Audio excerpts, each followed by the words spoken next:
finalists in 7 of the 9 categories so far today.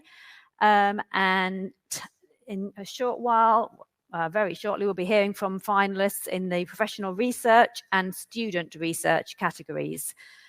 All of the entrants have been outstanding this year, so a huge congratulations to anyone who's got this far. Well done.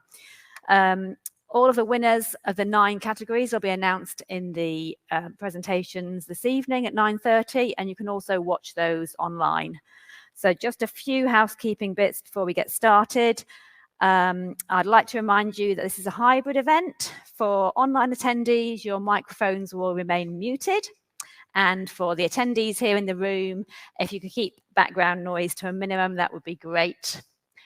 I'd just like to bring your attention quickly to our antitrust code of conduct on the screen here.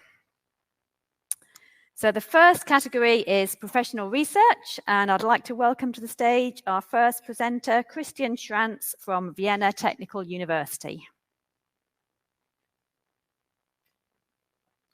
Thank you. So thank you all for inviting me to give a short presentation at our research project, BRISE-Vienna. My name is Christian Schranz. I'm the professor for digital building process at the TU Vienna. BRISE-Vienna was a project we started several years ago. And yesterday when I had a talk with some guys in Tallinn, when we talked about different countries working on digital building permits, we were all at the same stage 3 years ago. We had no clue exactly how to make a really good project, how to work in a digital building. There was not a lot of things published how to do this in practice. And therefore, we tried to make a project where we had all stakeholders on board. So the main stakeholder was for us, the building authority, the city of Vienna. One thing we realized, the building authority was several years ago not very much recognized as a big stakeholder, but it's a stakeholder who is using the building models, the BIM models, over a long time. So we look at the submission process and the approval process, but even later on, you can use this model for a BIM logbook of the building, and that's something we need to cover for all the time of the period of the building. So at the project, when we started it, we thought we want to include all the main parts which we think is part of openBIM. We want to include the people, technology, and processes, not only one part. For us, openBIM covers all 3. I will go through how we covered them. The first was, who did we include in the project?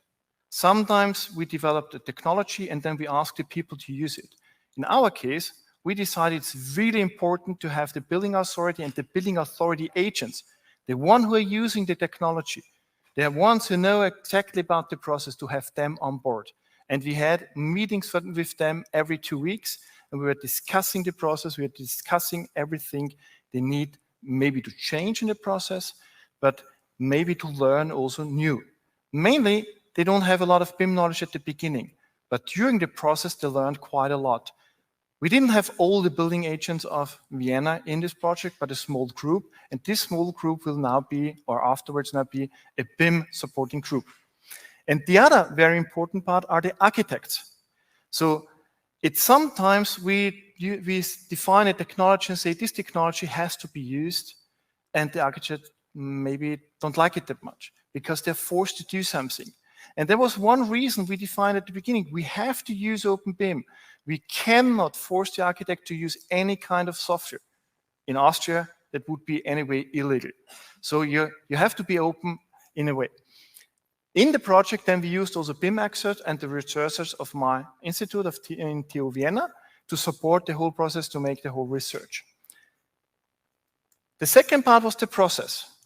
Normally, when we talk about digitization, we always think we just use tools. But we have to use the tools right, and therefore we also change the process. And this is part also in these discussions with the building authority agents. We defined the process new. Some steps could be done earlier, some steps could be done later, some steps even don't have to be done. And then we discussed which kind of technology can we implement in our process. And these are, as I told at the beginning, openBIM was definitely the case. It had to be openBIM. And then we also used a little bit artificial intelligence, and augmented reality. For artificial intelligence, we had two use cases. The one was the classification of the uploaded documents so that the right person gets the document, and the documents have to be also on the right file share. And for augmented reality, I will show you a little bit later what we did. So then we defined with the building authority, what do you need? What is your process? And how can it be done in openBIM? And we defined we need three kinds of models. The first is the building application model, the reference model, and the service information model. And all three models come together to the building authority checking model. The building application model is actually the model the architect is anyway planning. And we define what additional information do you need in the model, which had to be before maybe on separate documents. So there's no kind of new information you have to put in, you just put it in the building application model. And then we defined which of the properties are already buildingSMART standards. One of them has to be a buildingSMART Austria standard, is very specific for Austria. And then we defined some properties we needed just in BRISE-Vienna because the Vienna building regulations ask for it. On the right column, you have all these paragraphs which ask for these properties. And so we gave the architects a handbook, what kind of properties do we need to make this openBIM building permission process. The second model is the reference model. In Vienna, we have a zoning plan, and the zoning plan is very accurately defined. In the zoning plan, it tells you how high you can build the building, what kind of roof you can have there. You have several information. And what we did, the reference model takes the information from a surveying plan and makes a kind of envelope of the permitted building space and building volume. And now you can check your building model exactly if you're inside the building lines, if you're not too high and whatsoever. So you can check the geometric information. And then we need the service information model. In the service information model, this is a picture of a zoning plan in Vienna. And sometimes you have additional textual information and requirements. And the zoning plans now exist for more than 150 years. So these regulations are sometimes also about 150 years old. And as you can imagine, before 1900, the text was written completely different than somebody would write it in 2023.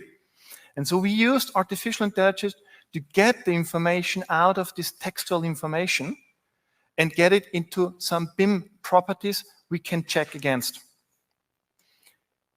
And all these three models then come together to this building authority checking model. But what do we next? We need something to check. And therefore, we defined when do we want to check. And one part is we want to make a model pre-check. This one is done before you submit the model to the building authority. The building authority will not see this model, you go to the model pre-check.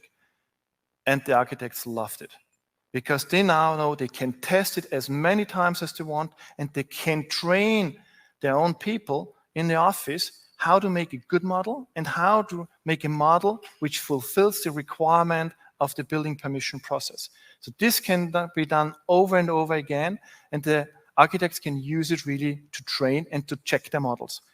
Then they get a BCF file and get the information which is wrong. But, to be honest, not everything is checked in the pre-check, because some information is just gathered and done when you hand it into the building authority because of some legal requirements. For example, the REM, the reference model, and the service information model is done by the building authority, is created by them, so you can only check against them when it's handed in, when you submit the building authority, the building application model. But the point is now that we learned a lot, and now we can see which regulations you can change that you can make the pre-check even better and even include more checking rules. So how did we get the checking rules? We were looking at all the regulations for a building submission and permission in Austria, and we were looking specifically at one in Vienna. Some of them covered the same area. And then we were thinking, what can we do? And then we checked about 1,600 paragraphs. That's about the amount of all the paragraphs we used in the Vienna building regulations, and we realized about 86% can be used to create check queries. Why didn't we use all of them? Because sometimes it's more difficult for an architect to model very thin layers, which he normally never would do. And it's easier for the building authority just to look at the model and see, okay, this is fine. We don't need a fire safety check on these parts. So you can use some of the parts and it's easier to check it just visually. And when we covered this building law check regulations and the structure check regulation, we got about 2,600 checking rules, and we tested all of these checking rules. Which kind of checking rules do we have?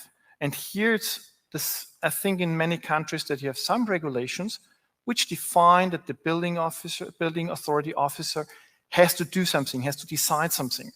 So this cannot be automatically checked. This could be changed. So one, we have an automatic checking rule. It gives you a thumbs up if it's fulfilled. For example, lighting.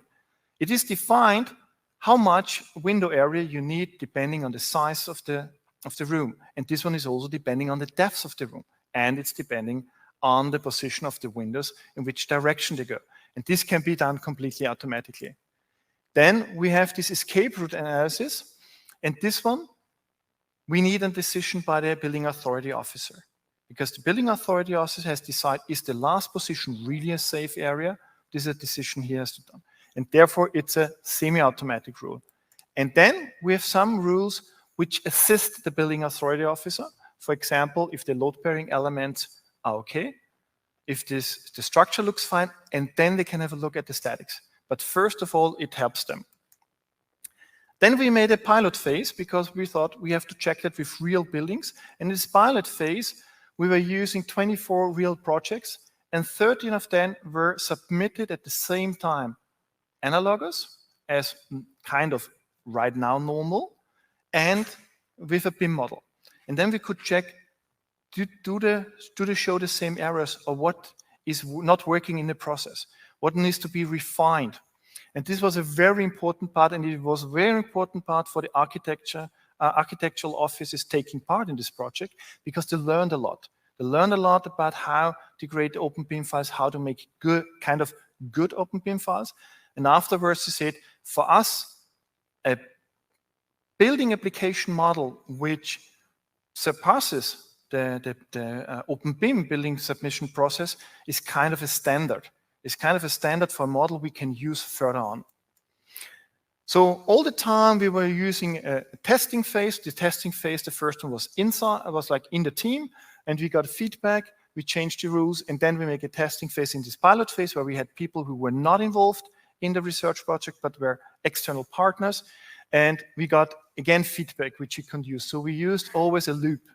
And at the end, we got a kind of a rights information matrix, in which regulation leads to which rule. We got the definition of LOE and LOG at the time. We got the checking rules, and, which was very important for us, we got the checking rule documentation. Because we want the building authority to themselves be able to change the rule if the regulation changes.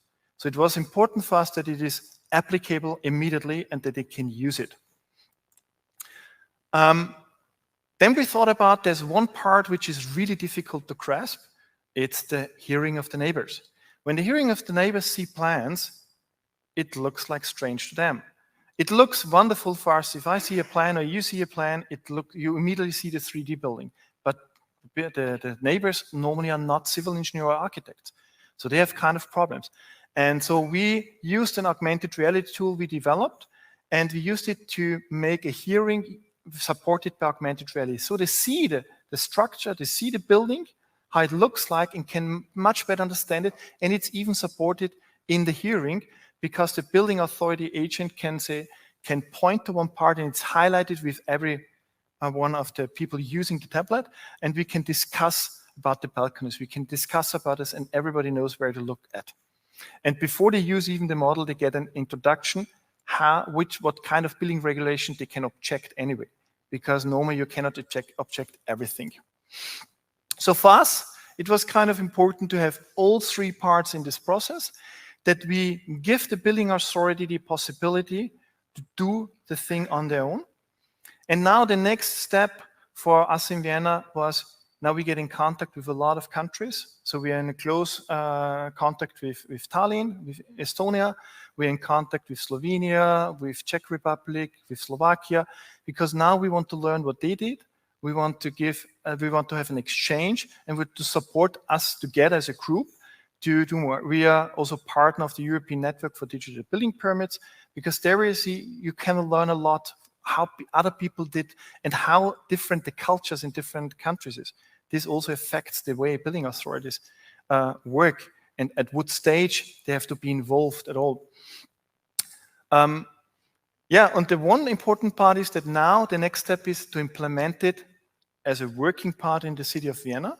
Right now, it's still a test phase in the city of Vienna, so people who want to submit an open BIM model can do it, and it's supported by the city, but it's not like that the public can use it immediately for everyone, because also the usage is not here now, and the Chamber of Architects are still involved because they help us to improve the project. Thank you for your time and for listening.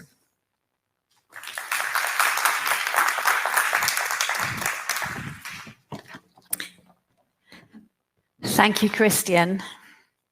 So the next finalist in the professional research category is Tsinghua University. Unfortunately, our presenter, Jia-Ru Lin, can't be with us in person, but they are online right now. So I'll hand over to you, Jia. Okay, thank you. Hello, everyone. I'm Jerry Lin, currently an assistant professor at Tsinghua University. I am so sorry that I have to teach a class this morning and cannot attend the summit in person. It was so honored to be selected for the finalist of the buildingSMART Open BIM Awards 2023. Our project is related to professional research, and the title is Knowledge-Informed Rule Interpretation and Automated Design Checking based on Open BIM. The contents consist of 5 parts: background, objectives, methodology, experiments, and the conclusion. First of all, we all know that design checking is essential for design quality control and may significantly impact the construction efficiency. For example, in China, 88% construction rework is caused by design errors, and as a result, the cost is increased by 21%, and the duration is extended by 9%. That means we need to modify and check the design results for many times. However, the traditional manual checking methods usually suffers from various problems, such as high requirement for engineering experience, strong subjectivity, low efficiency, and error proneness. Due to these challenges, the qualification rate for building permits submitted in the first round is only 40%. It is urgent to develop automated rule checking methods. Usually, automated rule checking or automated complex checking consists of 4 steps, namely model preparation, rule interpretation, rule execution, and result reporting. Among them, how computers understand regulations and how computers understand design results are the most important. That is, we need to deal with heterogeneous design models from various design software, and also we need to handle complex design clauses in building regulations, and also the alignment of the concept in different design models and different regulations. Fortunately, OpenBIM provides a promising solution for seamless collaboration of different participants by connecting data silos with unified data formats such as FC, COBie, CTGML, etc., which will significantly improve the accessibility, usability, and also the scalability of digital assets. Thus, the remaining challenge is how computer understands complex clauses and aligns the concepts with design models. Currently, the mapping between concepts in design models and the regulation texts is manually defined, which is time-consuming and error-prone. And it is still impossible to automatically handle complex clauses with multiple constraints, implicit properties, or high-order logics.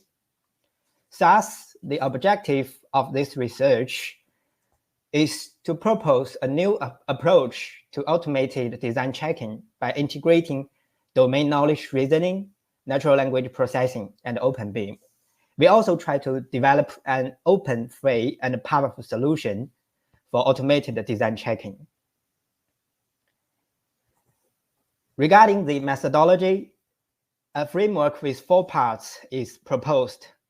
They are ontology-based knowledge modeling, model preparation with semantic enrichment, enhanced rule interpretation, and rule checking. First of all, an ontology is developed by extending FCO. Generally, domain-specific concepts, properties, relations related to the regulatory documents are further extended. Meanwhile, descriptions, alias, equivalent classes, and rules to infer implicit properties are also created for semantic enrichment and alignment in the future. Then, during model preparation, FC format is adopted and then converted to the defined ontology based on an open source tool called FC OpenShell. After that, model semantics are further enriched with ontological reasoning based on Protige and palette engine embedded in Protige. For example, an FD file with 436 elements is converted to a total file with 138 concepts and 10,824 axioms.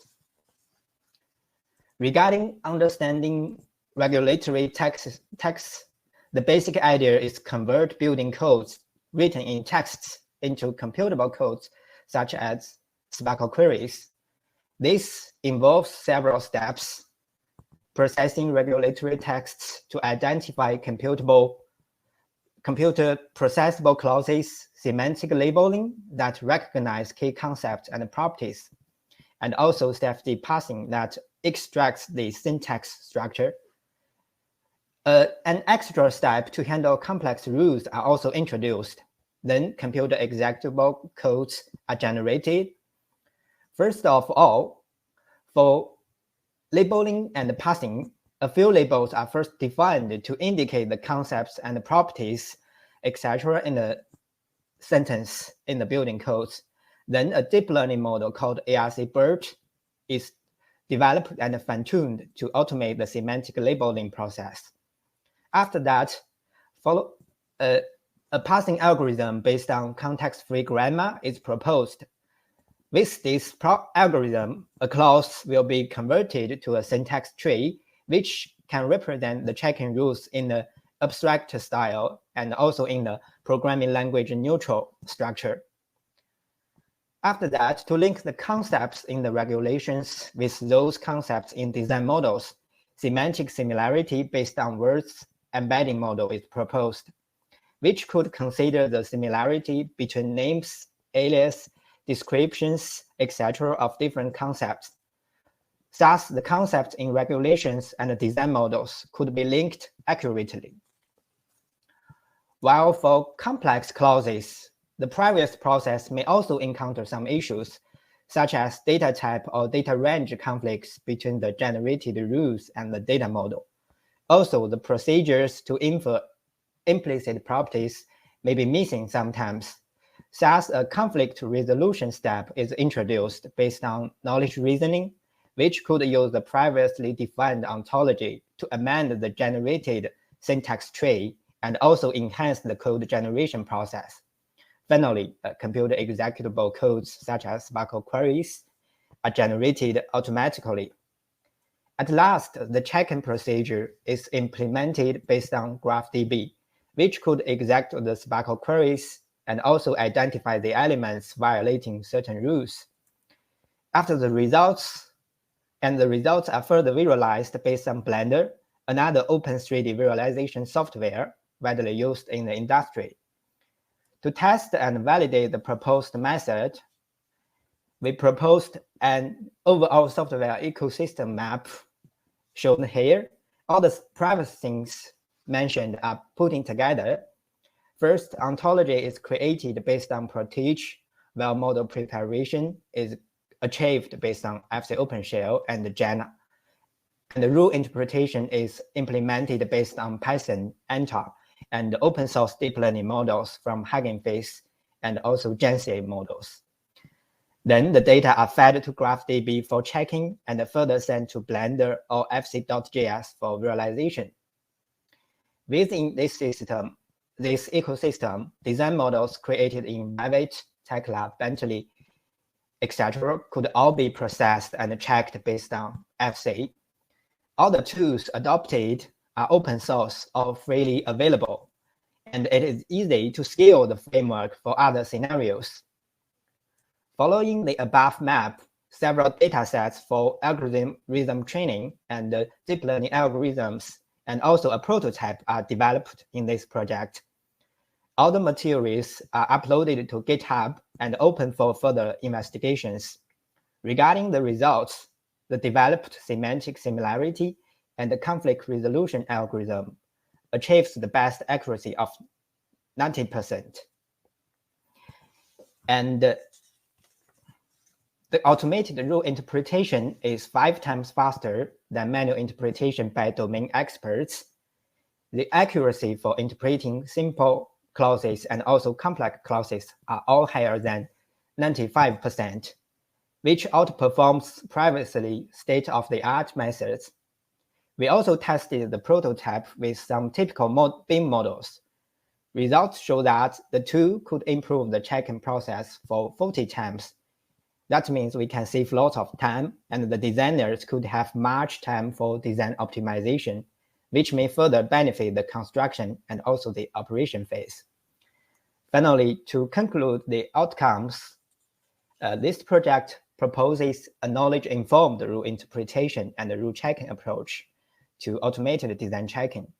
The solution is built on openBIM and other open and free tools to improve its feasibility and scalability. The developed methods achieves 95% accuracy for interpreting simple and complex clauses, which outperforms the SOTA methods. Comparing to manual methods, the developed method is 5 times faster in rule interpretation and 40 times faster in design checking. Since we integrate various open tools and also open our work for automated design checking, the openBIM ecosystem could be further enhanced and extended for intelligent design and construction. That's all my presentation. Thank you for all your listening and for providing such an good opportunity. I would also like to thank all the members in the team for their hard work, and all the comments and the suggestions are welcome. Thank you. That's all. The Hong Kong University of Science and Technology and National University of Singapore. So Jack Cheng is with us today, and his colleagues Ming Kai and Vincent will be joining us afterwards for the Q&A online. Okay. Good afternoon, everyone. Thank you for joining this presentation. And I'm Jack Chen from Hong Kong University of Science and Technology. This is my great honor and my great pleasure to share with you our work. And in fact, I'm actually trying to do the BIM research and BIM education, and I have structural engineering by training. And this is happy that we can use BIM to support the structural engineering, particularly about the rebar. So today, actually, our project is about using openBIM for the design of the rebar design optimization and fabrication. And we actually not only work in Hong Kong, but also we collaborate with National University of Singapore.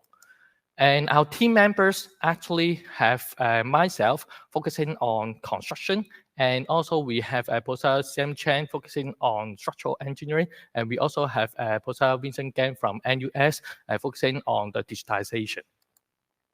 Actually, the big concept is that we have considered about the rebar design, and I think no doubt that rebar or the reinforced concrete is one of the most important construction materials. But the problem is that the rebar design is very manual or is very tedious, and we would like to try to automate this one. And also the information may not be very smooth in the digital flow.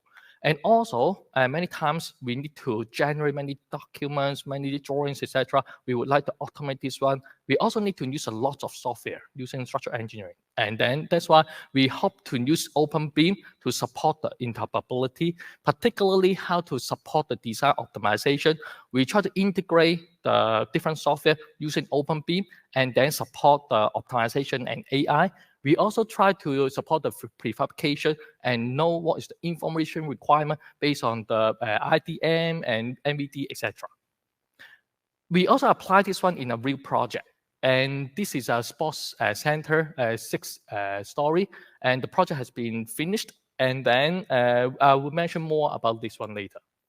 And in this project, basically BIM or openBIM help us to support the interoperability of different software, and also can identify what are the information required to generate drawing, to generate the prefabrication and machine code, etc. And actually, this is the brief about what are achieved so far. Is that first of all, we have used IFC to support more accurate, more reliable, and more automated workflow. And then we also use openBIM and extract information so that we can use optimization and AI to do the design, rebar design. And this is actually very important because BIM allows us to use 3D. And for rebar, many times, if we only look at 2D, we don't see whether clash or not clash. But in 3D, we can identify the clashes and then try to avoid. And then we use the openBIM standards so that we know the information requirement, and also we extend IFC to support the rebar presentation and representation, and also for fabrication. So this is actually just a quick introduction, and in the following, I will mention more details one by one. First of all, some background. I don't know how many of you have been to Hong Kong, but actually Hong Kong have mandated BIM adoption since 2018, January 1st. And at the same time, in the policy address, it also mentioned about the promotion about the prefabrication for rebar. And then for rebar, but actually currently, at least in Hong Kong, usually the structural engineers just prepare the drawings for approval. But the final rebar layout may be different on site. On site, the people like to change the rebar layout because of the constructability consideration, etc. So we try to see if we use BIM, can we actually make the design rebar model the same as the built design model. So we want to automate this one. We also want to automate and improve the optimization. We also want to use BIM to generate the drawing. So that's why I have a dream. I hope that with BIM, then we actually can use the 3D BIM model so that we can improve the structural engineers, and we can line up the architectural model and structural model so that we not only have the structural member, but also have the structural rebar and model. And many people think that structural BIM model, the rebar BIM model is heavy. Actually, it's not the situation. And then we also hope that we can automate the generation of the rebar BIM model after calculation, after optimization, and then also automate the generation of the document and also automate the fabrication. And that is why we have this kind of project, and we have worked on this one for several years. And we face a few challenges. First is we try to use openBIM for that. And then we found out that, first of all, this process is actually manual or semi-automated. So can we automate fully with openBIM or with BIM? Second is actually can we try to integrate different software, structural engineering software, or about the machine code for fabrication using openBIM to increase the interoperability? Third is when we do the design, can we do smarter? Okay, and then can we adopt some like optimization technique faster and AI, etc. And the last is when we try to generate the machine code, can we actually use some kind of the open BIM standard like the IDM, etc., so that we can make it clearer about what is the information requirement. So that's why we have this kind of methodology. First of all, we started with the architectural BIM model. And then with the architectural BIM model, we based on IFC. Then we extract the information, the geometry information, and then we do the optimization, and then we can automatically generate the rebar BIM model. And then with the rebar BIM model in IFC, then we can generate the rebar banding schedule, the drawing, the prefabrication code, etc., and all using the IFC. And we also found out that when we do this exercise, IFC is not enough. So we also have extension of IFC in this process. And this is the software and the new system map. Basically, first of all, we start with the Revit, and then we export to IFC. We use different structural analysis software in Hong Kong. We use ETABS, but also we can support other structural analysis software. And then we develop our own plugin so that we can decide how much rebar will be needed, what's the sizing, etc. And then we also do the layout automatically. And then after the layout, then there's no clash in 3D. Then we can have the BIM model for all the information requirement so that we can generate the drawing, generate the bar band schedule, and generate the machine code so that we can automate the fabrication. So we have applied this one in a real project, as I mentioned. So this is our building project, which I finished last year. And we have the open BIM and IFC files inside. And then we actually have 3 parts, okay? First part is how to design the rebar, okay? How to optimize this one. And to do that, basically, we formulate this one in the optimization problem. And this optimization not only try to limit or try to minimize the material use about the rebar, we also consider the manpower cost. Why? Because, for example, if I have rebar, then maybe I can have a smaller rebar, but maybe very packed. If very packed, then I have more bars that actually take more time to lay down. So, or maybe it's too congested. Okay, so because for all the rebar, there's designated diameter. So actually, sometimes maybe even a little bit larger area, but maybe I have smaller amount of the rebar or actually more spacing, then actually it's even better. So that's why you can see that in the optimization, we can have this kind of the parental front. And all the points along this parental front will be the optimal solution. Depends on whether we want to have minimum the manpower cost or minimum the material cost. And that's why these are the different optimal solution. And based on this one, then we also develop. Oh, okay. So this is actually the demonstration of the plugin that we developed.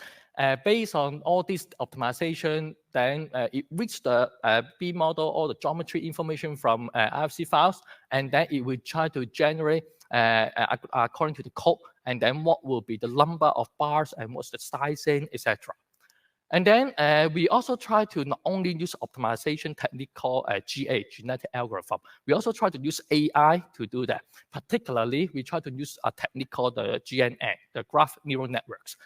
To make it simple, basically is that, for example, for a beam, then we have the rebar in the compression area. So that's why here. Then you can see that, for example, for a beam, then we have the 5 points. And then this one form a graph. And then for this graph, then based on different the training data set, then for different kinds of beam, then I can generate different kinds of prediction about if this member sizing, what would be the member size and member number, etc. for the rebar, etc. And we found out that if we use this kind of AI model, we can solve the optimization in just 5%. And the time we will spend using the GA. And then we also apply this one to the generation of the sizing, and then using the Dynamo. We have all this and put it in Python and then embed in Dynamo. And then we automatically can generate the rebar for the beam, for the column, for the wall, and for the slab in this project. In some cases, after the member sizing, then we also need to do the layout. But we found that the layout, sometimes we need to avoid the clashes. So we have two strategies. One is repositioning, one is reshaping. And this is one example through the parameters. Then we can do the resize or reshape. And for the reshape, then we consider the standards for the rebar design and the local standard Hong Kong Code of Practice and also the British standard X666. And we also have the hierarchy tree for all these different rebar shape. And then we also try to consider how to support the prefabrication. And basically, we need to know what's the information requirement. And we have the use case, and then we have the IDM with the process map, the fabricator, the designer, etc. And then you use the MVD because not every information in a BIM model will be needed for the rebar prefabrication. So we create a use case using the UCM standard. And then we, in terms of the information requirement, we use the IDM and also the MVD to consider that. And we also extend IFC because we found that when we try to really prefabricate the rebar, then some kind of the joint actually cannot be represented. So all the red lines are the attributes that we have extended for the IFC. And I hope that we can also feedback this one to buildingSMART, and then we can actually improve the IFC for rebar prefabrication. Then we apply this one and then try to do the interoperability and data transfer for the BVBS, which is the machine code for the steel rebar, the prefabrication. And then for this one, we developed a plugin to that. Then we use the Dynamo and then extract all this information. And then we try to generate the BVBS code automatically like this. And then we can send this one to the machine and then prefabricate. And then we also can generate drawings, generate schedules, stuff like that. And then actually for information, we not only apply to this project, we also apply to other projects such as the Cheng Kung Center, which is the tall building. So actually for this is the methodology. This is a summary of what we have done. And we increased the interoperability because of the use of the openBIM. We can extract the information from openBIM, the IFC model for the optimization and AI, and also we can automatically generate the drawing, etc. So the future direction and award. Basically, we are happy that this have been recognized by different awards, local awards, and also some academic awards, etc. And because it's research, so it's not only applied research, it's also academic research, and we have published this work in different journals, and many of them are top journals, Automation in Construction. And what's next? The next is we try to consider this one for maybe other kind of the component types. Right now, we only focus on the beam, column, and wall and slab. But there are more component types like stairs, foundation, etc. So we will retain more, etc. We will consider that. And also, in the next phases, now we try to automate the generation of the rebar. Is it possible that if I have a rebar beam model IFC, then I can check this one? So next, probably we will consider the automatic code checking for our rebar beam model. And the last is we may also extend the use case for all this process. So within the time, then this is actually what I would like to share. And thank you very much.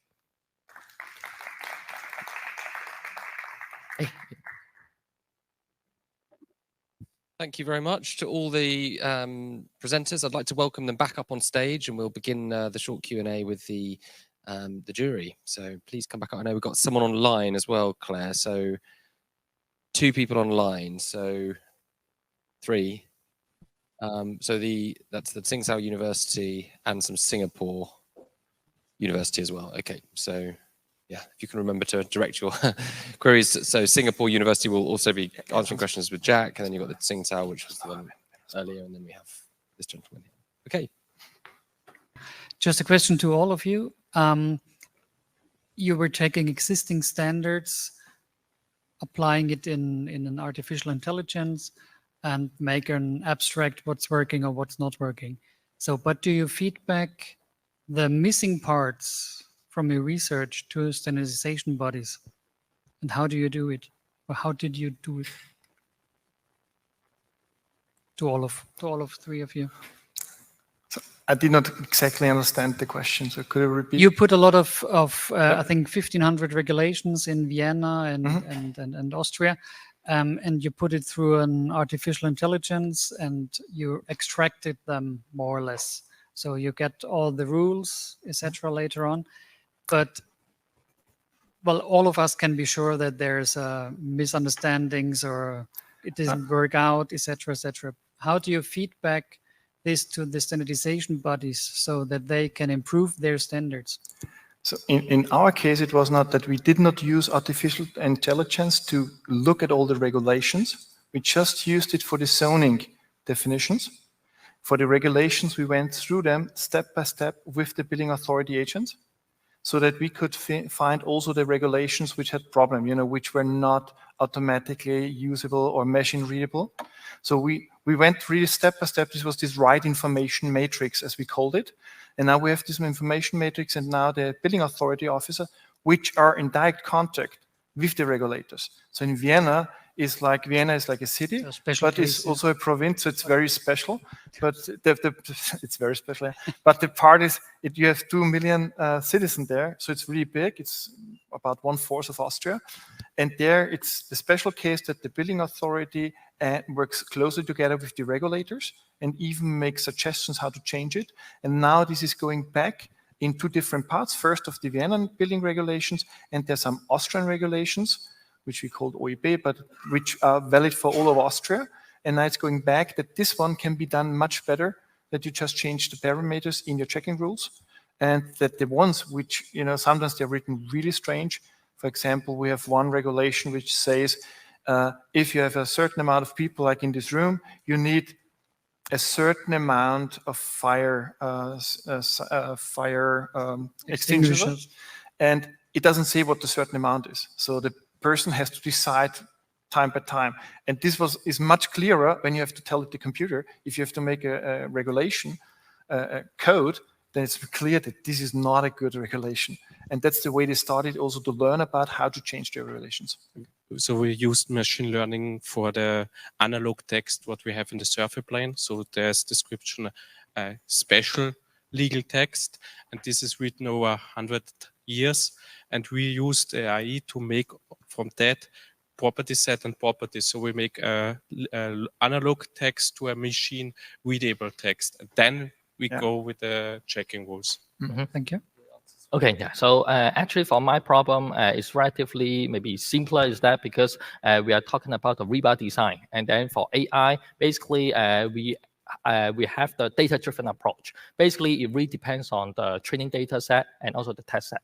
Just like when we try to train the computer vision, etc., we have cat and dog. Then if all the cats are actually maybe brown color, all the dogs are black color, then if I have actually maybe a white color cat, then we'll know that it's a cat or dog. So we actually, it really depends on the training data set. So for our case, we have 1,000 of the previous the rebar design cases, and then we use this one as the train set, and then also the test set. So for the evaluation, is actually easier because we really have asked the engineers to do that, or they are the past bracket to do so. And what we are doing is some kind, what we are now doing is not only the rule-based, but also the generative AI. That means we are also trying to test is that we try to train it with the maybe rectangular shape. What if irregular? Can it still give me something? Then can it generate something? So this is also something that we're testing. Okay, I'm very conscious of time. Tsinghua University might just want to have a response to this, and we've only got 4 more minutes. So. Thank you. Maybe something wrong with my camera. Can you hear me? We can hear you. Okay. Regarding to our project, we think the contribution to the standard body be from 2 folds. First, we found that there are many concepts in the regulatory documents and not exist in FC data standard and also the building smart data dictionary. So in the future, we may extend the dictionaries to include more alias metadata and also descriptions of the concepts in the building codes. Also, maybe in the future, we need to extend some rules to which could be used to implicit properties. Another factor is we could extend the open use for processing regulatory documents, such as how to recognize concepts and also properties and even the syntax relationship between them. Thank you. That's all. Thank you. And I'm sorry your audio was a little breaky. You sounded a bit like R2D2, unfortunately. So yeah, we have 2.5 minutes left. So maybe just a quick questions and quick answers, please. Okay. Each of you who've used different rule engines to solve your problems, a proprietary engine, semantic web engine, and a programming language. How did you handle unknowns and uncertainty? Did you catch those? Does it affect how they work? Are they robust against real-world data? In the Vienna project, the BRISE project, it was kind of robust because we had this pre-check. That means, sometimes you have different quality of the BIM model, sometimes at least. And in our case, we could make this pre-check several times. And so the model, which was actually then checked against all the rules, had already a different quality. So this was a really big boost for this openBIM part. And what we realized with the architects is the first time they said, oh, openBIM works. Because sometimes they're always thinking the closed word, and now with the support of the city of Vienna, they realize, okay, we have to do maybe some steps to make all the properties right, but then it works, and it also helps them. Yeah. So for us, we try to generate the we also occasionally try different cases for testing the robustness. And then basically we use optimization and also the AI. So AI part, we use the optimization is actually very robust and generic. And then we test whether we can get the global optimal rather than the local optimal. And then using the optimization, we generate the data set to train the AI. So for new cases, then actually it's still robust. Just checking Tsinghua University. Do you have any response to that question? Thanks. For our problem, we used the deep learning in the first stage, and then we used reasoning in the second stage.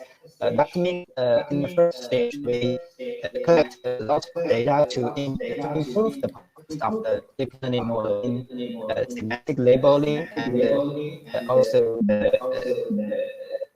for semantic labeling, and the second stage is training and the syntax passing method. The second part is based on rules and also reasoning method.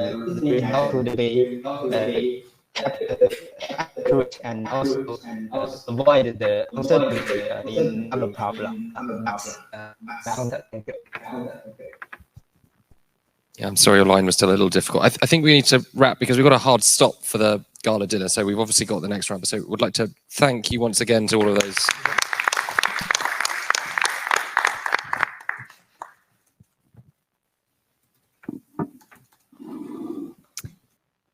So we've come to the final category in the awards, which is student research. And our first presenter is again joining us online, Merzad from Ecole de technologie superieure.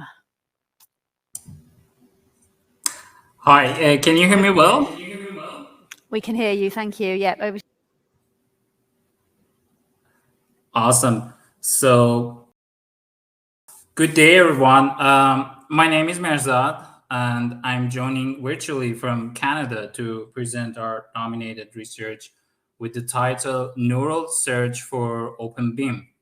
So the title might seem a bit out there, but just simply think of it as a way, an intuitive and advanced way of searching our BIM models with the help of openBIM tools and state-of-the-art artificial intelligence techniques for natural language understanding. So let me start off by talking a bit about our motivation behind this research project. Well, digital twins are popular, right? They're going from concept to standards, and we're witnessing that in this very summit, in the discussions, in the keynotes. So the technology is growing fast, but also is a new challenge. The challenge of navigating complex, massive data that is stored in our digital models. So tools like IFC, they can for sure solve interoperability problems, but they cannot necessarily deal with the complexity of data and its complexity for our end users to interact with these complex models, right? So that brings us to the motivation behind this project. We started this project more than 2 years ago to address a struggle. We believe our BIM community is struggling with a bottleneck, information retrieval bottleneck. And to confirm this is a real struggle, we have been conducting research surveys. We're asking both professionals and academics about the current experience of search in BIM. And the headlines are: the need for complex queries is a legitimate need. Our users need it. But the current mechanisms aren't just cutting it. They're not intuitive enough, and they're not satisfying our users. And in fact, when we ask our respondents that what are the common ways of finding information in your BIM software, in your go-to BIM software tools, text-based search was the least mentioned option, which is not a surprise because we see that the current experience is not intuitive. Actually, what is the most intuitive way of asking for information? Of course, use your natural language, your natural tone. But when we use it in our current software, we don't get necessarily the information we are looking for. And then we turn into the literature, into the existing body of knowledge, and we notice two important gaps. First, the majority of the proposed approaches are centered around keyword matching, word-to-net, synonyms. So they lack the required semantic depth for understanding the queries for such a specialized domain application. And the second important gap is that when you look at the recent publications, what stands out more is the accuracy scores. So accuracy scores are getting the spotlight, but the actual real-world constraints of our industry most of the time is pushed to the background. So we tried to fill this gap. So what we did, we engineered a neural search system tailored specifically for BIM applications, which means we're not using off-the-shelf tools and APIs for natural language processing or understanding. We trained custom models for our specific purposes. So our trained models, our custom trained models, they are capable to take your query as input. They understand your intent. If you're looking to select an object, if you're looking for the quantity of an object, and etc. They can also identify the important semantic entities in your query, plus their descriptions, the location of the object, the properties, the dimensions, the quantity. So with this information decoded from raw text query of the user, then we came up with a semantic matching and semantic scoring algorithm to go through the BIM model, find the most relevant information, and bring it back to the user. And please do not just take our word for it. Please go ahead, follow the link, and you can try 2 of our demo apps. Just as a heads up, these demo apps are not mobile friendly yet. Better to try it on a laptop screen or bigger screens.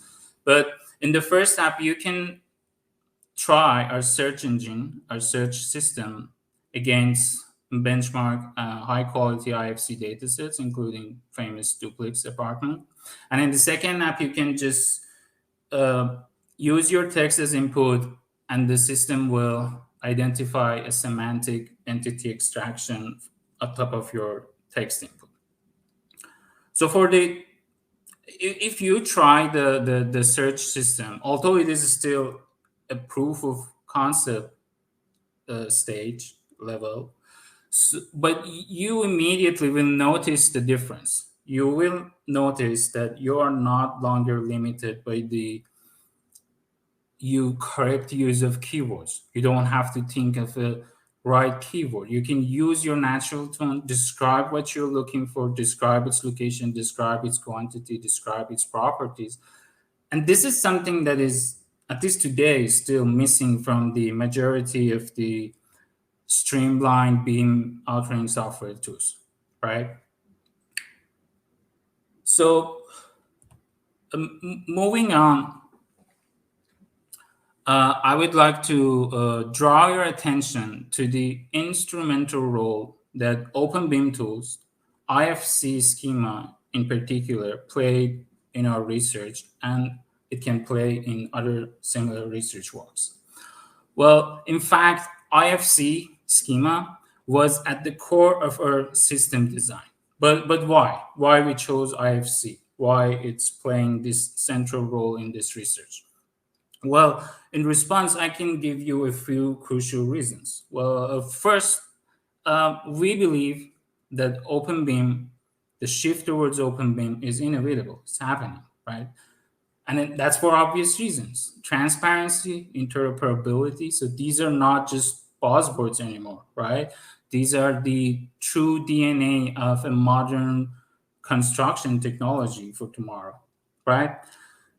So that was the main primary first reason. But second, to give you another reason, in fact, we designed the semantic structure of our search system based on the IFC schema, because the open nature of IFC schema gave us the possibility to gain a profound, deep understanding of how complex BIM data is structured within a BIM software.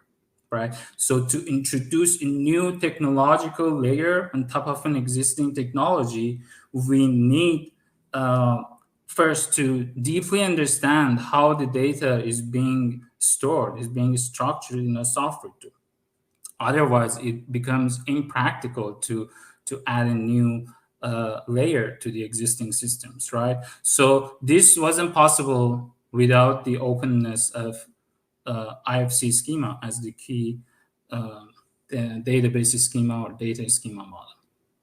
And last but not least, the comprehensiveness, inclusiveness, and richness of IFC schema ensure that our system is going to be adaptable for various purposes, not just search, and across an array of disciplines, not necessarily construction. It can be for asset management. It could be for engineering firms. It could be used for design firms to serve their purposes.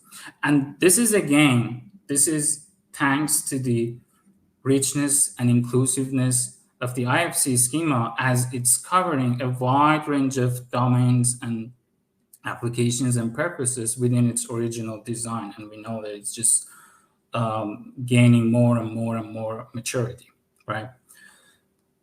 So moving forward, please let me just touch on a couple of challenges that we have been facing just real quick. So when it comes to querying BIM data, the good news is that the queries are not going to be long, right? They're going to be short sentences. So we're not dealing with 100 pages of documents to analyze, right? But being short doesn't mean that decoding the right semantics is going to be straightforward for us for this purpose. Just to give you some simple examples, we didn't want to make the end user to gain knowledge about how entities are represented in IFC schema. That defeats the purpose. So we expect a person is going to ask, like, where are the baseboard heaters? And the person shouldn't be worried that is it a term that is exactly used in the IFC schema? And I would like to say that the majority of the previous works are not going to be able to handle this challenge as effectively as it is needed, right? To give you more examples, just a simple example, the numeric terms, right? Just numbers. They can play different roles within the same query. So they can either refer to the quantity of an object, or it can be representing the name of a space. So again, just looking at the lexicon, just looking at the high-level syntax of the sentence, we cannot understand these nuances, right? Or a very simple query, highlight roof, find the roof. So roof can be referring either to an actual IFC roof object in the IFC schema, or it can be the name that the designer put for a space for roof, right? This is exactly the challenge that we were facing, when we were using the duplex apartment. So the roof was named as a name for the space at the roof level, right? So our system should be able to at least understand that there is a need for disambiguation here, right? So our response is to embrace the concept of embeddings. And what are embeddings in simple terms? They are numeric vectorized representations of the meanings of the words. So we're not just touching the surface with keywords, we are trying to gain the deep contextual understanding for each and single queries.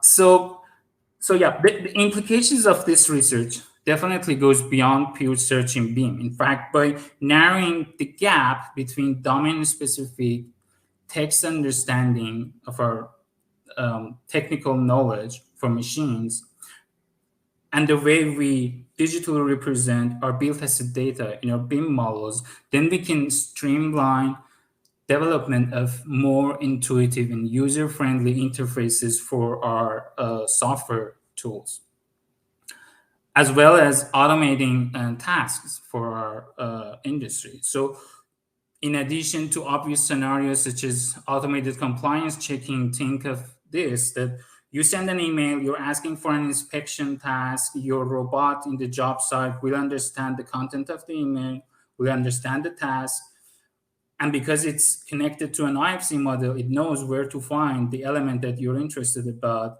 It can do the inspection and then automatically update the IFC model based on the field inspection results, right? So to wrap up, our research work underscores the synergies that can be the synergistic benefits of bringing together openBIM world with state-of-the-art natural language processing and techniques. And more than that, we gained some interesting insights along the way. So in fact, our recent experiments, the results are shown in this table, is showing us a narrative that is diverging from the prevalent narrative in the literature.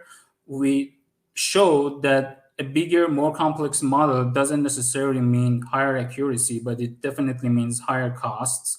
So, but our argument is not that we should go back to traditional models. Our argument is that we should prioritize on high quality benchmark data sets that we can better evaluate our models. Without such data sets, without such benchmark data sets, all of these evaluations are subject to reevaluations and more considerations.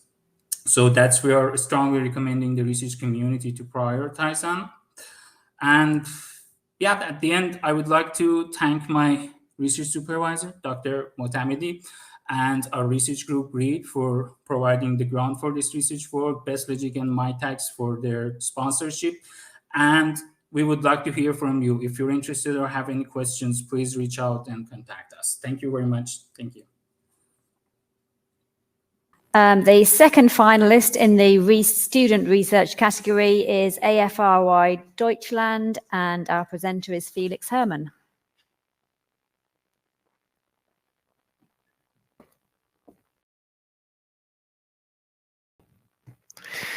Hello, jury. Hello, everyone. Nice to see you here. I will jump right into my presentation. Okay. It is difficult to see something as a problem when we can't see it at all. That's a problem when it comes to tackling greenhouse gas pollution. It is not as visible in the air as smog, and its effects are not directly correlated to emissions which are noticeable. My name is Felix Hermann, and I'm standing here in front of you today with a mission. I want to open your eyes. I want to make you see the incredible potential that lays in our work as civil engineers to fight climate change. I've asked many of my colleagues if they are aware on their potential to reduce carbon emissions within their projects. And I often receive three answers to my question. We assume that we have a big impact. We don't take that into account in our projects, or I've never really thought about it. I was surprised myself when I read in a journal of the Institution of Structural Engineers that my daily work as a structural engineer has the potential to reduce emissions 33 times more than the lifestyle of a person who gives up on flying, driving cars, eating meat, and drinking beer. When you look at the changes of our construction industry over the last 10 years, you can say that it has been transformed by digitalization. Increasing synergies are emerging between areas which could not be brought together so easily before. The overlaps of these areas are often the nuclei for innovation and progress. In this context, the areas of BIM, GIS, Geographic Informational Systems, and Lifecycle Assessment, LCA, come together. As 38% of the worldwide energy-related carbon emissions are caused by the construction industry, we must act urgently. Current regulations aim to completely eliminate the operational emissions of buildings by 2030. Little attention is paid on a regulatory level to gray emissions which occur during the life cycle of a building structure. As engineers, it is our responsibility to reduce these emissions as well. We have to identify optimization potentials in our projects, design innovatively, and question current standards in terms of sustainability.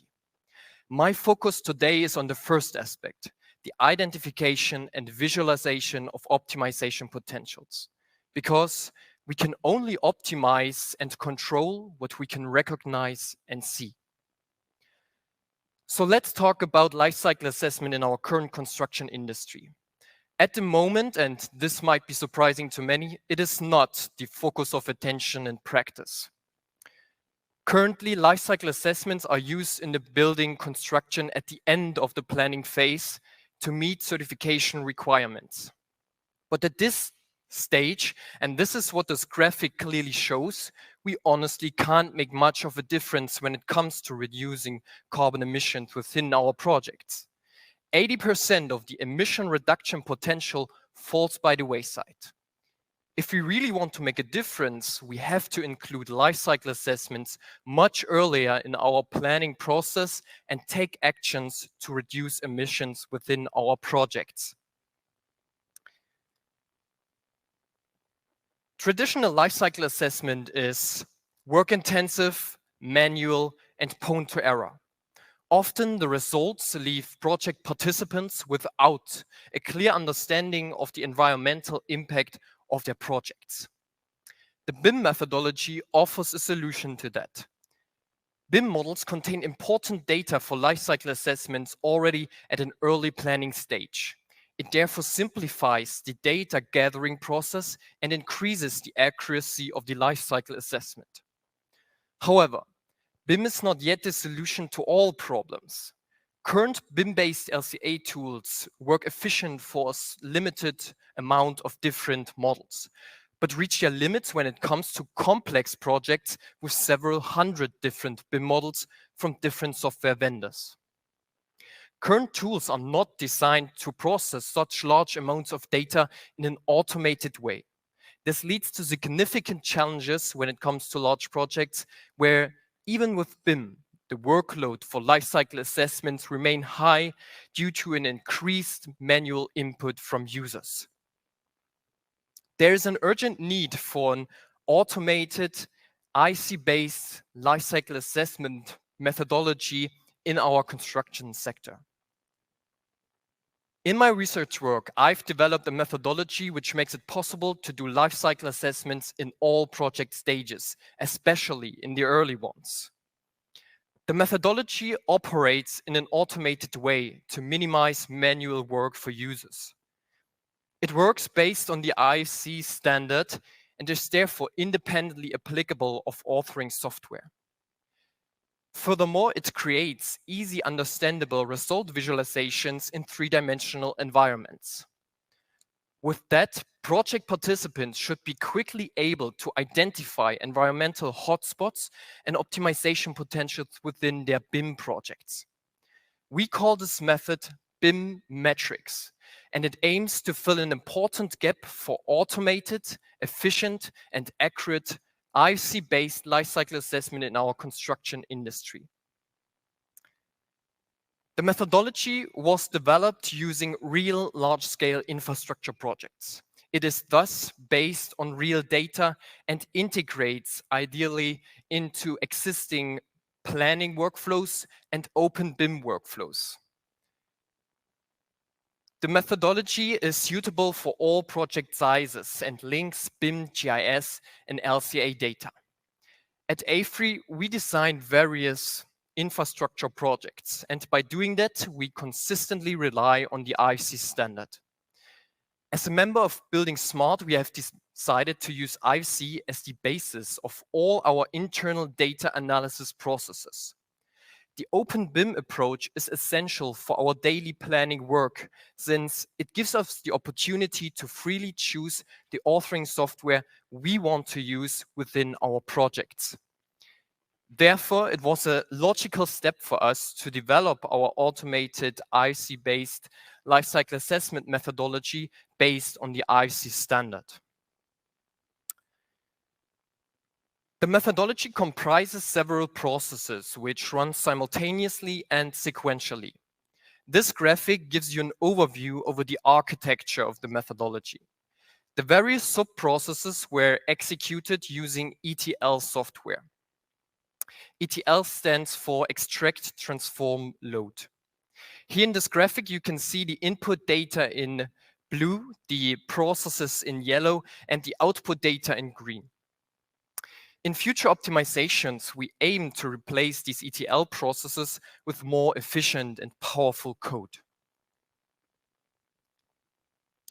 The first process of the methodology is the semantic analysis. This process aims to create a link between model information and environmental product declarations from eco-databases in order to assign environmental impact factors to the different IFC objects. To do that, we extract material and product information from the IFC objects. After that, we use an API from OpenAI with a special trained TextDaVinci LLM model to assign this information to the corresponding environmental product declarations from, in this case, Öko-Baudat. This process is especially important for us since it gives us the opportunity to fully automate the IFC-based lifecycle assessment process.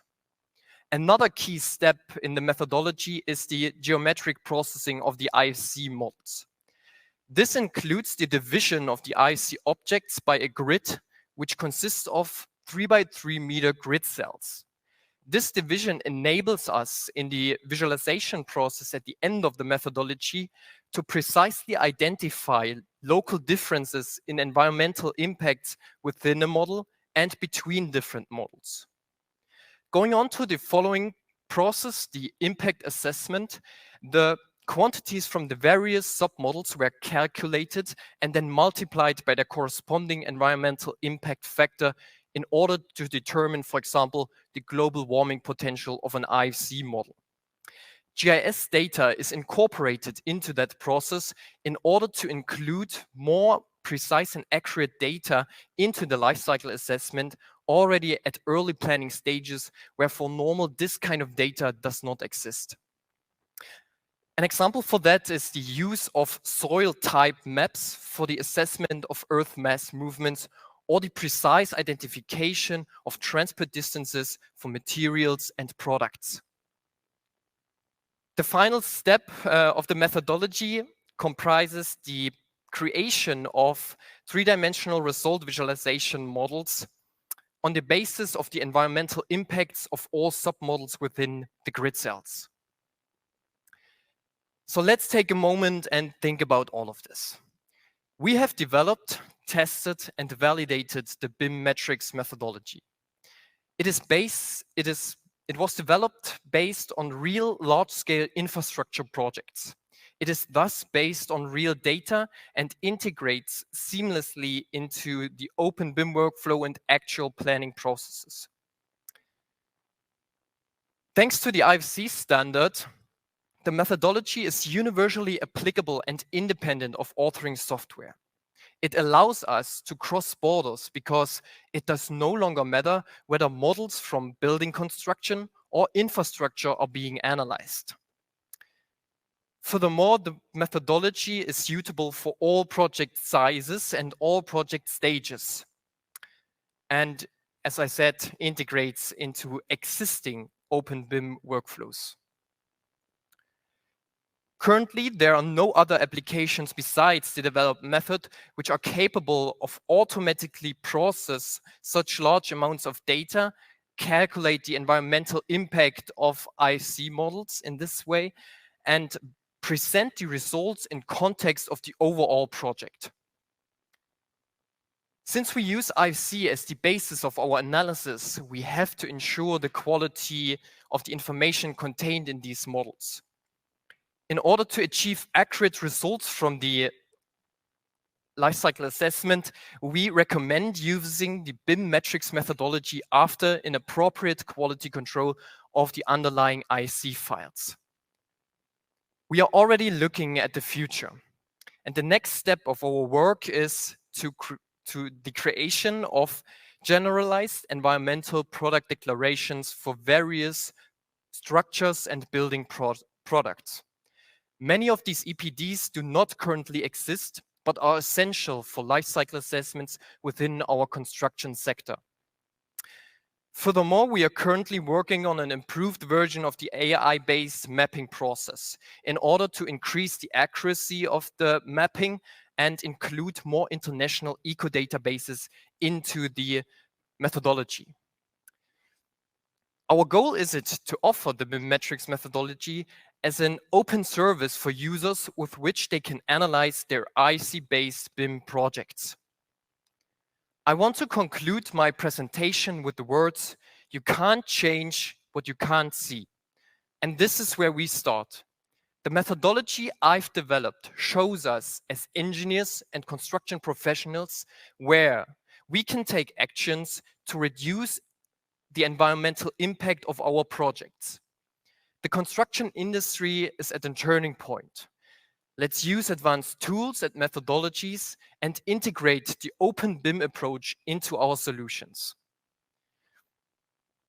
Focusing on sustainability is not only an economic advantage in the near future, but it is our responsibility for Earth and future generations. And with that, I'd like to thank you for your attention.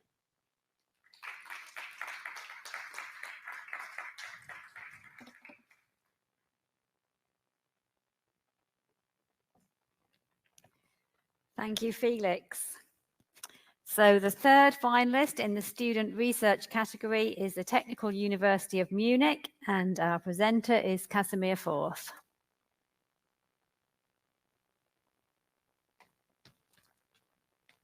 Thank you very much. Excellent talk, and makes it very easy for me, both speakers before me, that you introduced so well in the topic, because I try also similar issues. We have very similar approaches.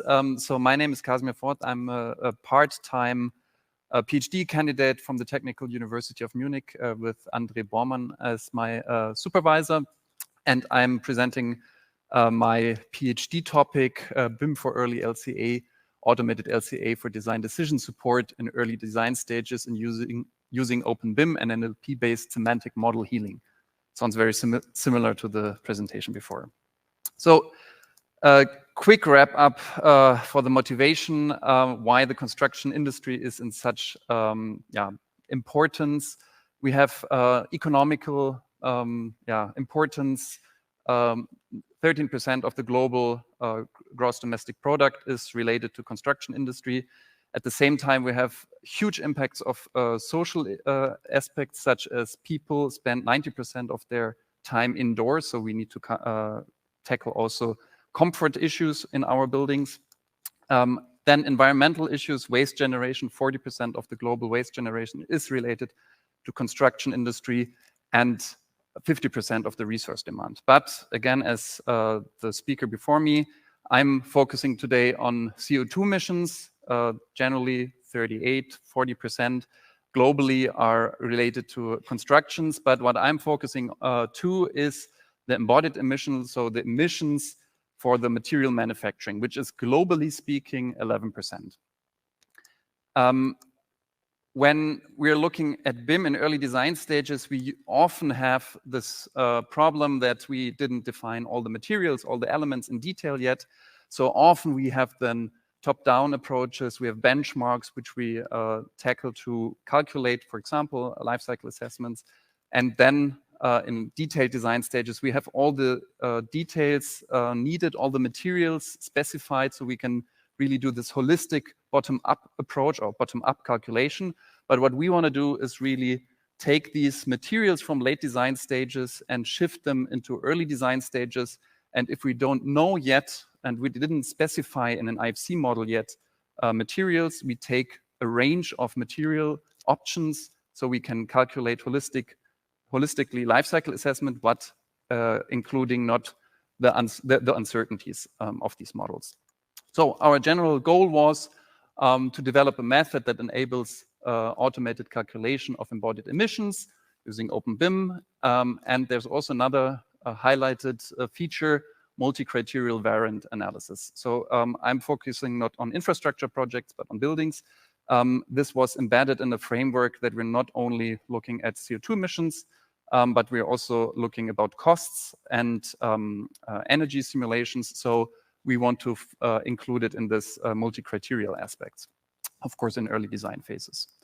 As I mentioned, these uncertainties, these uncertain informations are handled by this range of design options. That also means we don't have one LCA result in the end, but we have a range of LCA results in these early design stages. We needed to also, the data quality of LCA databases are currently not the best yet, also not for buildings. So we had to reorganize an LCA knowledge database. And what we call semantic model healing, we are not just calculating the elements and materials in the model and those which we assumed, but we are also adding missing layers. Often we don't model finishes which are needed also, or floors. In early design stages, we don't have floors. So we are integrating these and healing the model for a holistic lifecycle assessment. A recent study showed also the need of that we should in early design stages not give one specific LCA result, but these ranges, that we should develop tools for 3D visualization, for example, for infrastructure, but also for buildings, and that we need to reduce the requirements for designers and still be able to do reliable LCA calculations. So our method, or my method, was first establishing and reorganizing the databases in a knowledge database.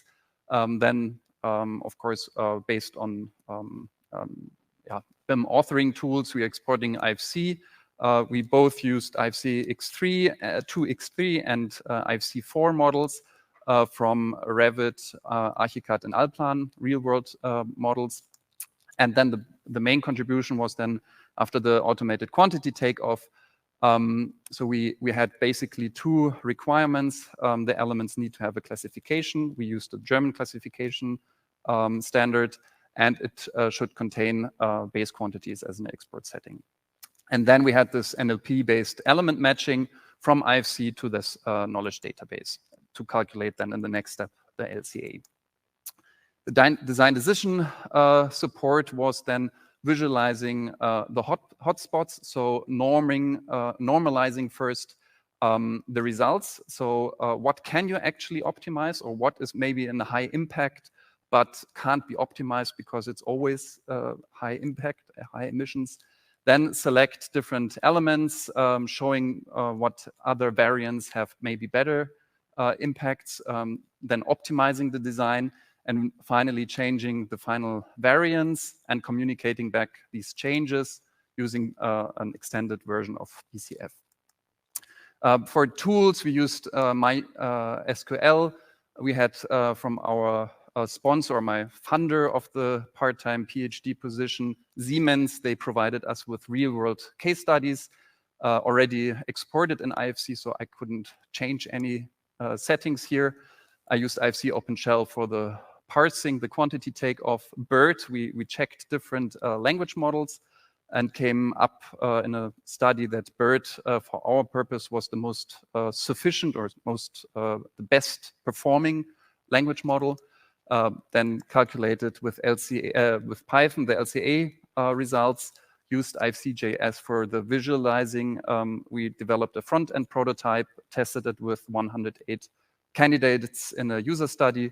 Used then the BCF API from buildingSMART, very well documented.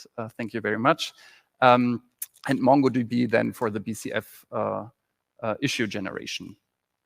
So generally, to talk about the matching method, we have different levels in the IFC model, or also in the real world. We have material layers, we have elements, and we structured our knowledge database according to the classification system. So we have exterior walls, interior walls, and we use this to filter, because if we're matching everything against everything, so if we're just looking, our first tries was just matching with the language models the materials, but on the materials level, the results were not reliable at all with such complex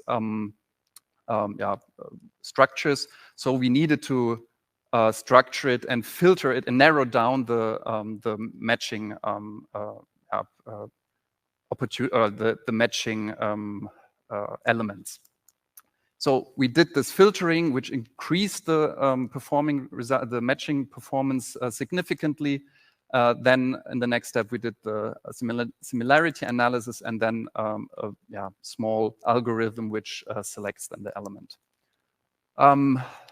Just to speed up a bit, the knowledge database, we also used ÖkoBauDAT.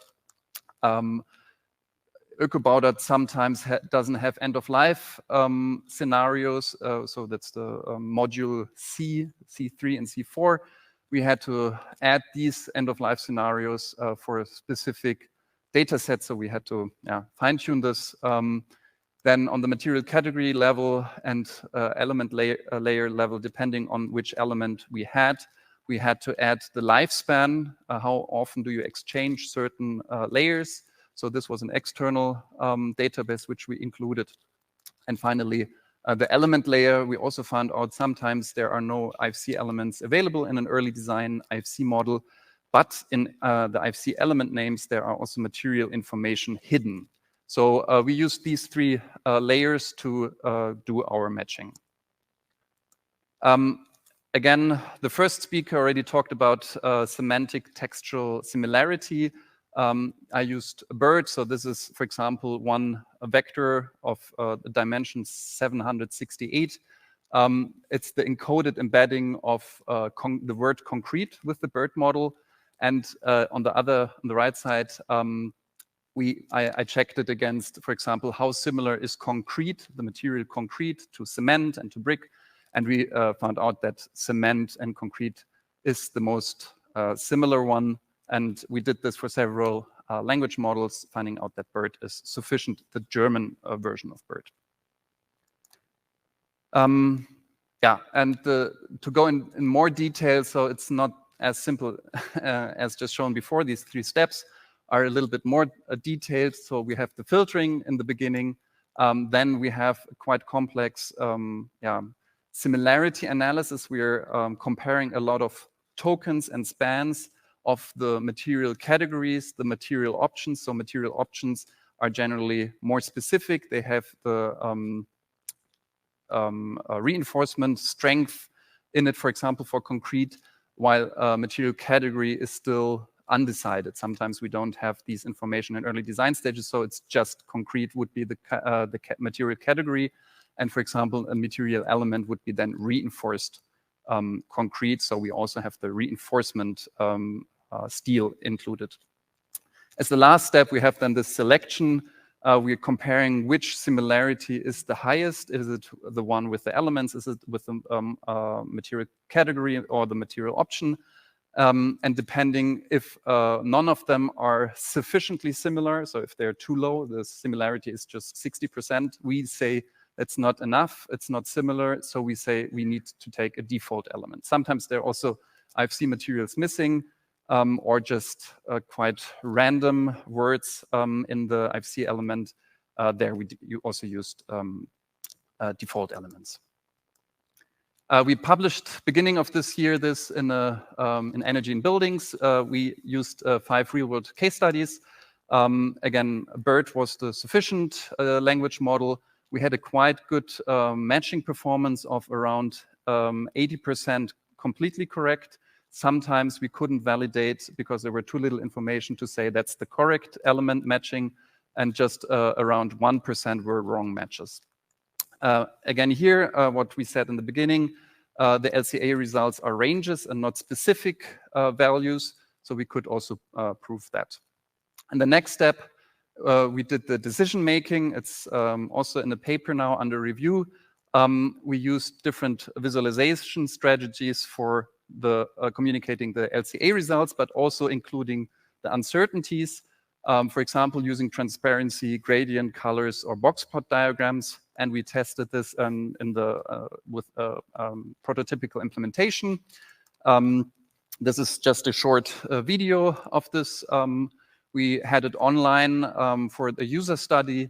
So 108 participants with different experience level in BIM and in LCA participated and could identify different hotspots. And once you selected an element, you could also find all different information, quantities, but also matching results. You could see different color-coded design variants on element level, but also on material level. And when you would then decide on one material and you would apply, log in your solution and save the changes, in the background you would create BCF issues, which I'm gonna elaborate a little bit more in my last minutes. So for the BCF, for the user study, we extended the current BCF format with an extension. I called it LCA selection because we also tracked the time the user spent for each decision making and also how many decisions they did. And with this, I could also then evaluate the performance of this tool. Other extensions were, for example, which element did they choose, which material did they choose, so we could communicate this back automatically to the authoring tools. This is just one example of a BCF issue. We got also the snapshots, in total 285 issues. And the results, it's not published yet, it's under review, but we could see that specifically the openBIM standards and the BCF, independent from their BIM experience, was very convincing. Also, when we measured the optimization potential, it was not that dependent on their LCA experience, how well they performed, but the uncertainty visualization was quite clear that there's no trend that people understand uncertain information, so this was an issue. To come to an end, the method I introduced was based on open BIM models on IFC. We calculated automatically lifecycle assessment. We had little exchange requirements for these early stage IFC models. We had with the semantic textual similarity and natural language processing and this whole semantic model healing quite good results. Currently, we're also fine-tuning our own language models as we are getting more and more data. We hope to improve the matching performance even with less data or less good quality data. And finally, the open-BIM workflow, not just using IFC models, but also using the BCF protocols, enabled also more stakeholders in future to come up with the same or same optimization decisions as experts. So we're not reliable on so many LC experts, which we don't have in industry, unfortunately, but we enable also building owners and project developers to get the decisions intuitively with these tools. That's from my side. And now I think it's time for questions. Thank you very much.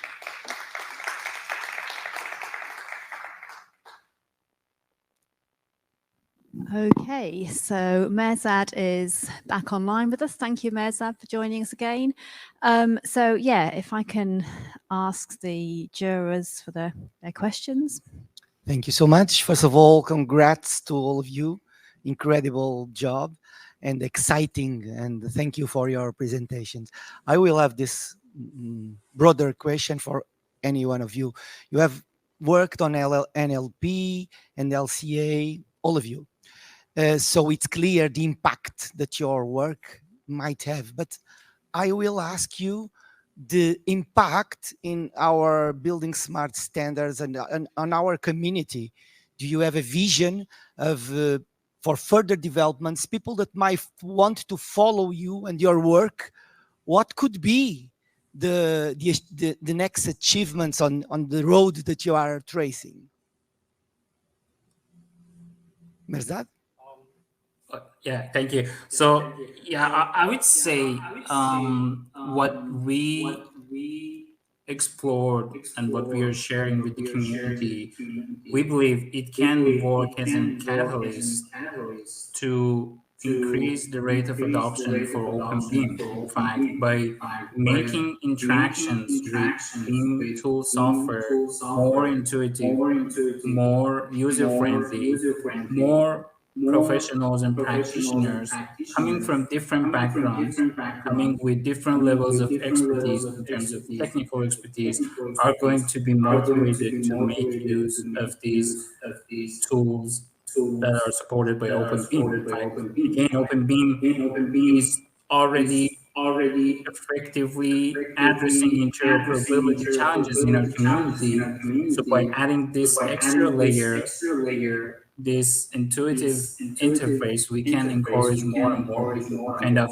democratizing access to openBIM tools and platforms.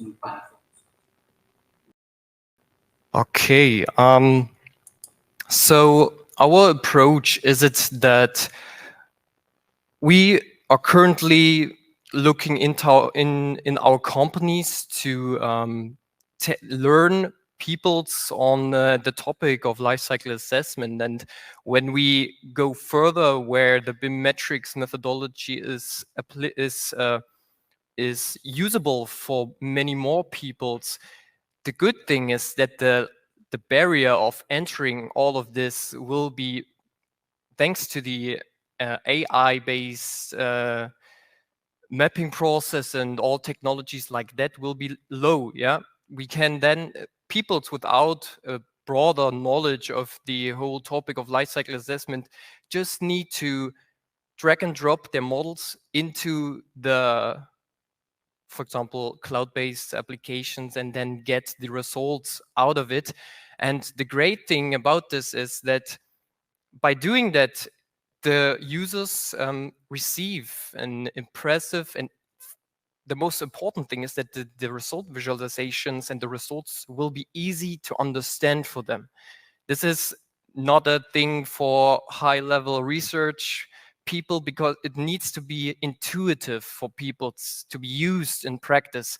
And this was what we were focusing by developing this methodology to keep the entry barrier low for people. Yeah.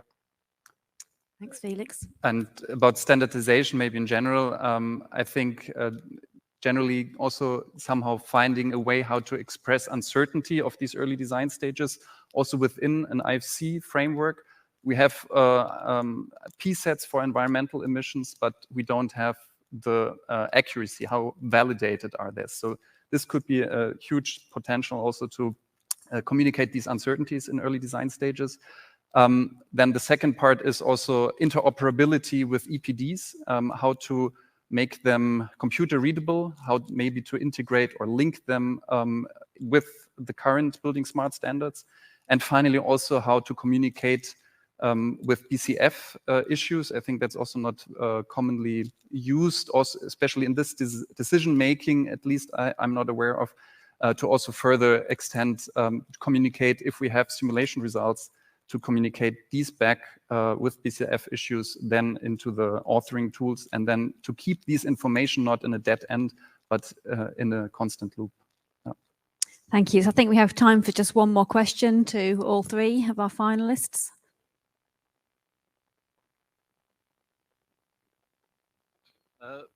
Same question again. Can you talk about missing things from the model? None of you had MEP in your considerations.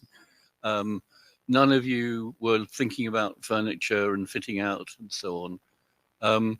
How do you think these tools can be more complete at the early stages? So if I can start first, early stages require some certain early stage. We don't know all the model context in early stages. That's a problem, because if we base our LCA calculation, for example, based on IFC models in early design stages, we often are missing on rebar models or something like that. So we need to include some estimations for that into the process, and that's why we used in kind of a user interface these estimations as parameters with which people or users can put them into the process, and then it runs through and will consider these uncertainties in early project stages in amount that will produce accurate results from life cycle assessment. But we can never be completely certain at early stages when it comes to the results which Casimir showed. It is more like a span in the end. Yeah. Thanks. If we can go to you, Mehrdad, quickly.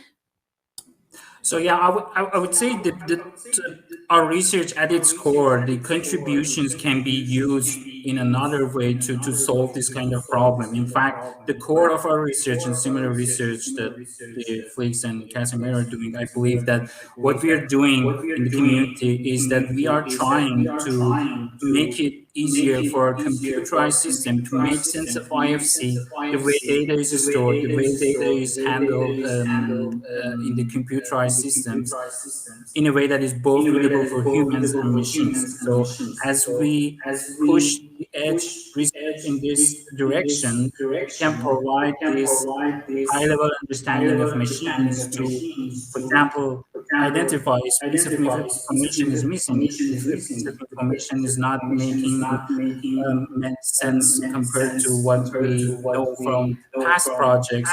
And by that, I mean, machine learning is not new. It's been there for so many decades. But what we're trying to do is to make use of the state-of-the-art methods to reduce the effort, the cost, and the difficulty of developing such tools.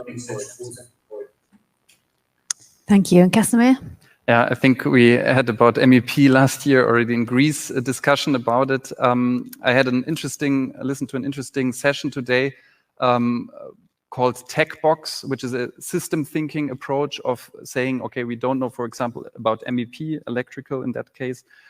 We don't know exactly what it'll be in it, but we can, from a systems approach, make assumptions or simplifications and then further detail out during the design stages. I think if we could combine these kind of strategies also with the LCA databases which we had. I mean, it was a little bit an approach in the beginning, what we had in mind with the LCA knowledge database, where we actually also wanted to extend it not to just element, but also to whole construction systems.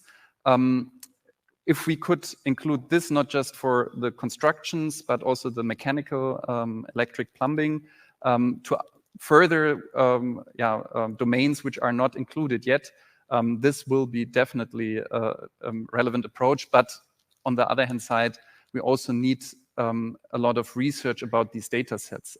That's an ongoing challenge. Wouldn't consider myself as the one pushing this, but we need to have this discussion between these different worlds of lifecycle experts and BIM experts more intensely, I would say, to come up with these better ideas. Yeah, and if I could add to that, this is vital for lifecycle assessments, because many of these structure EPDs or building product EPDs do not currently exist, but we consistently rely on these data. So that's why our next step in our work is to create, in a way, these generalized, this is important, generalized environmental product declarations together with our life cycle assessment experts within AFRY. And then we will publish this.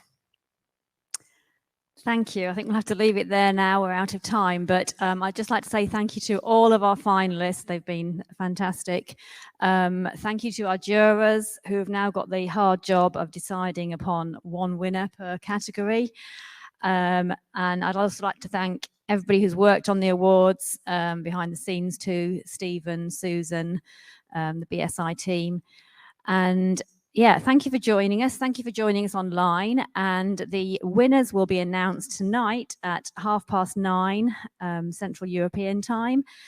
So please do join us at the gala dinner, or please join us online. The session will be streamed as well.